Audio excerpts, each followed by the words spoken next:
Alô pessoal, bem-vindo ao canal Fismate Brasil. Meu nome é Valdir Carvalho. Vou falar hoje sobre um tema controverso: loucura e genialidade. Eu vou citar aqui dois grandes matemáticos, um chamado Kurt Gödel, o outro Grigori Perelman, dois grandes gênios da matemática e seu fim trágico. Gödel, ele nasceu em 1906 na Áustria lá e morreu em 1978, quer dizer, pouco tempo atrás. Ele foi um grande matemático na área da lógica e da teoria dos conjuntos, uma área muito difícil. Ele provou o teorema da incompletude, que é um dos problemas que Hilbert colocou nos seus 23 problemas, né? Os famosos 23 problemas de Hilbert, que ia direcionar a matemática do século XX. E um deles é sobre a consistência da matemática, se a matemática era completa. E Gödel, em 1930, provou que não. Por mais que você crie axiomas, dentro da matemática há afirmações, há teoremas, há conjecturas que nunca serão provadas ou falsificadas. Então ele provou que por mais que você crie axiomas, a matemática sempre vai ser inconsistente, não completa. Esse é o teorema da incompletude. Eu estou falando assim por cima, só para dar uma ideia, né? Ele é um dado muito difícil de entender, né? De explicar em linguagem popular. Mas simplificando, ele tentou provar, o Hilbert queria que provasse que a matemática era consistente, quer dizer, toda conjectura, toda afirmação seria provada, verdadeira ou falsa, e na matemática inteira. E Gödel, com esse teorema da incompletude, provou que isso é impossível, não é verdade. Então ele resolveu um dos problemas de Hilbert, famoso. Ele resolveu o problema do teorema da completude na área de teoria dos conjuntos, a hipótese do continuum, também teoria dos conjuntos, axioma das escolhas, também o negócio da teoria dos conjuntos, lá, principalmente de George Cantor, lá, conjuntos infinitos. Uma matemática avançada, extremamente avançada e muito difícil para pessoal mesmo de graduação, é difícil entender. Ele foi amigo do Einstein, ele saiu da Áustria, né, quando os nazistas tomaram o poder, foi morar nos Estados Unidos, foi convidado para ficar em Princeton.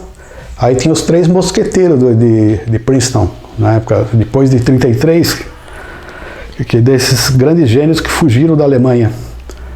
Os três mosqueteiros, o primeiro mosqueteiro é o Albert Einstein, o segundo é John von Neumann, grande matemático, e o terceiro, Kurt Gödel. Então formou um trio lá. Então o Instituto de Princeton, lá nos Estados Unidos, lá perto de Nova York, praticamente era o instituto que tinha os grandes gênios da matemática do mundo, são os maiores. Um da matemática pura, um da matemática aplicada, John von Neumann, e outro da física, Albert Einstein. Muito amigo de Albert Einstein, e ele conversava direto com ele, né?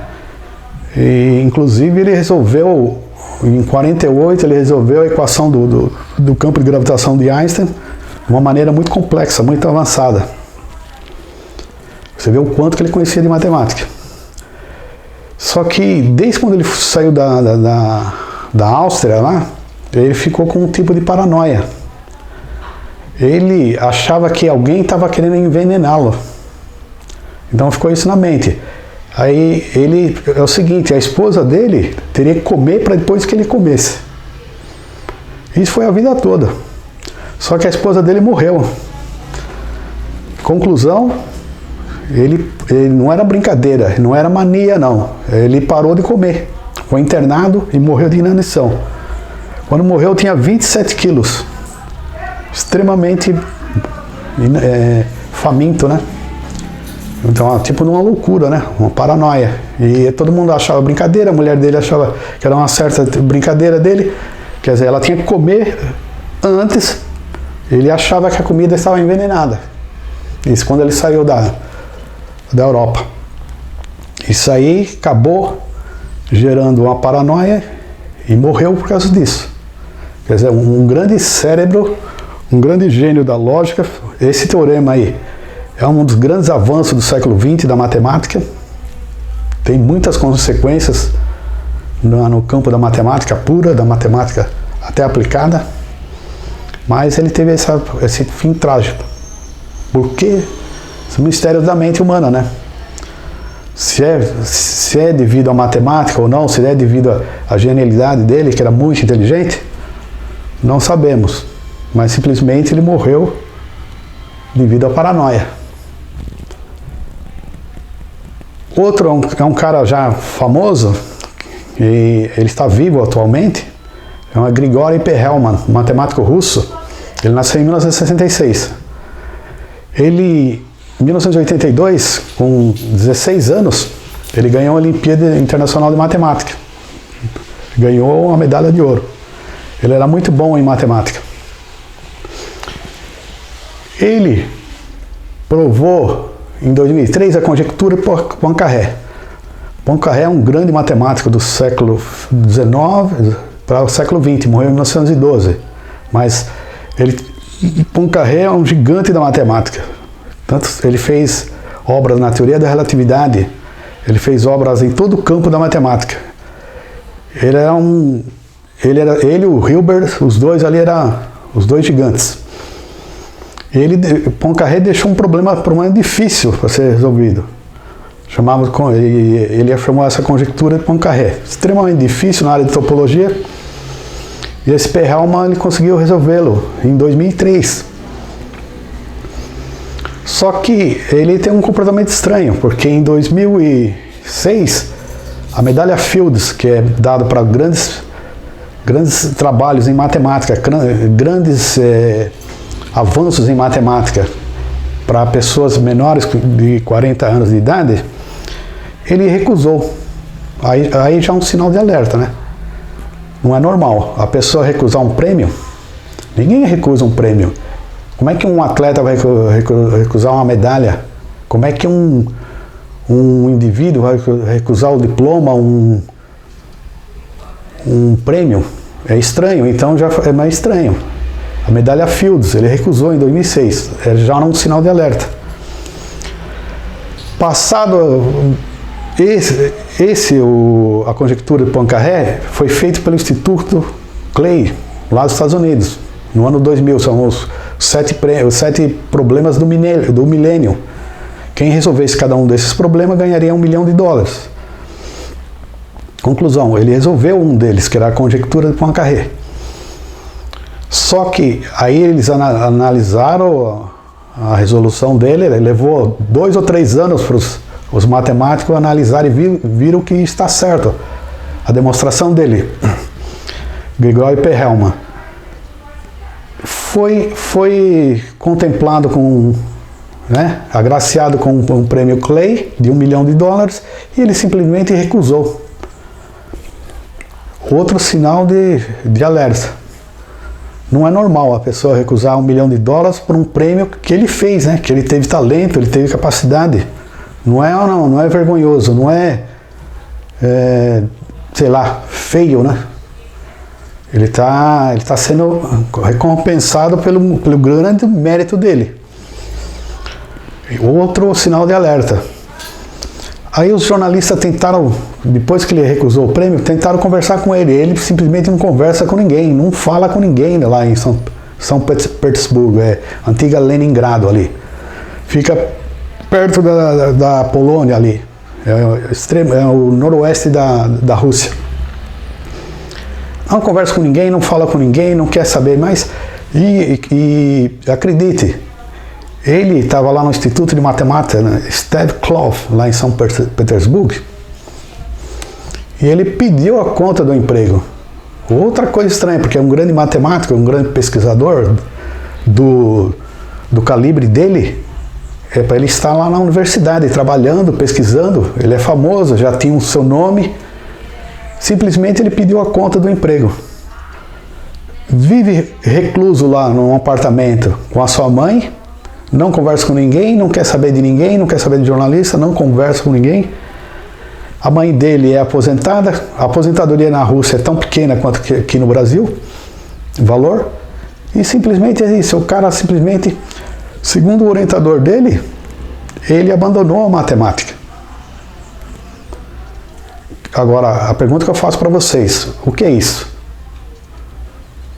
Normal não é. Pessoa abandonar um emprego, recusar a medalha Fields, muitos sites aí falam, o homem que recusou $1 milhão, mas ninguém fala o que está por trás disso. O lado mental. Não é normal. Já começou em 2006, recusou a medalha Fields. Não é normal uma pessoa recusar a medalha, recusar um diploma, recusar um prêmio. E ele é merecedor, né? É estranho. Deixar um emprego, mais loucura ainda, porque ele vai trabalhar em quê? Ele não trabalha, ele vive com a mãe dele. A mãe dele que o sustenta. E se a mãe dele morre, ele recebe a pensão da mãe dele e vai ver lá recluso, num apartamentinho lá em Petersburgo. Isso aí é loucura ou não é loucura? É algum problema mental.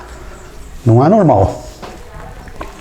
O cara com a inteligência dele, com o grande cérebro que ele tem, era para ele estar no instituto de pesquisa lá em São Petersburgo, junto com os grandes mestres. Lá com os doutores, lá no corpo docente da universidade. Mas não, ele simplesmente recusou. E vive recluso. Vai ter um fim triste. Provavelmente. Como outros matemáticos. Então, a genialidade nem sempre vem junto com a saúde mental. Pode ser que a genialidade venha junto com problemas mentais. Paranoia, alguns distúrbios, comportamentos estranhos.